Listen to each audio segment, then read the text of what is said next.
ಬರಬೇಕು ಅಂದ್ರೆ ಸಮಸ್ತ ಈಚಲ ಯಲ್ಲಾಪುರದ ಜನಾಭಿಮಾನಿಗಳು ಕರೆಸ್ಕೊಂಡ್ರು. ನಾನು ಯಾವುದೇ ವಿರೋಧ ಪಕ್ಷದ ಮಾತನ್ನು ಕೇಳಲ್ಲ. ನನ್ನ ಪಕ್ಷ ನನ್ನ ಹೆಮ್ಮೆಯ ಪಕ್ಷ. ನಾನು ತಾಯಂದ್ರಿಗೆ 2,000 ಕೊಟ್ಟಿದ್ದೀನಿ. ಗೃಹಲಕ್ಷ್ಮಿ ಹಣ 2,000 ಬರ್ತಾ ಇದ್ದೀನಮ್ಮ.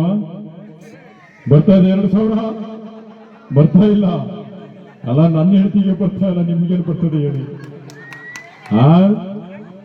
ಅದಷ್ಟೇ ಅಲ್ಲ, ನಿಮ್ಮ ಮರ್ಯಾದೆ ನೀವಂತ ಕಾಣಕತ್ತೀರಿ. ಏಯ್ ನಾನೆಲ್ಲ ತಕ್ಕಂತೆ ನೀವು ವಿರೋಧ ಪಕ್ಷದವ್ರು ತೆಗಿಬೇಕಷ್ಟೇ. ಅದಂಗಾಕತ್ರಿ ಮತ್ತೆ ನಾನು ಸತತವಾಗಿ 5 ವರ್ಷ ಮುಖ್ಯಮಂತ್ರಿ ಆಗೇ ಆಗ್ತೀನಿ. ಯಾರೇ ಬಂದ್ರು ನನ್ನ ಈ ಮುಖ್ಯಮಂತ್ರಿ ಸ್ಥಾನದಿಂದ ಇಳಿಸಕ್ ಸಾಧ್ಯವಿಲ್ಲ. ವಿರೋಧ ಪಕ್ಷದವರು ಬೇರೆ ಯಾರ್ಯಾರೋ ಚಾಡಿ ಮಾಡ್ತವ್ರೆ. ಸಿದ್ದರಾಮಯ್ಯನವರೇ ನಿಮ್ಮನ್ನ ಇಳಿಸ್ತೀವಿ ಅಂತ ಹೇಳ್ತವ್ರೆ. ಆದ್ರೆ ಈ ಈಚಲಪುರದ ಸಮಸ್ತ ಜನಗಳ ಆಶೀರ್ವಾದ ಇರೋವರೆಗೂ ನಾನು ಇಳಿಯಲ್ಲ. ಜೋರ ಚಪ್ಪಾಳೆ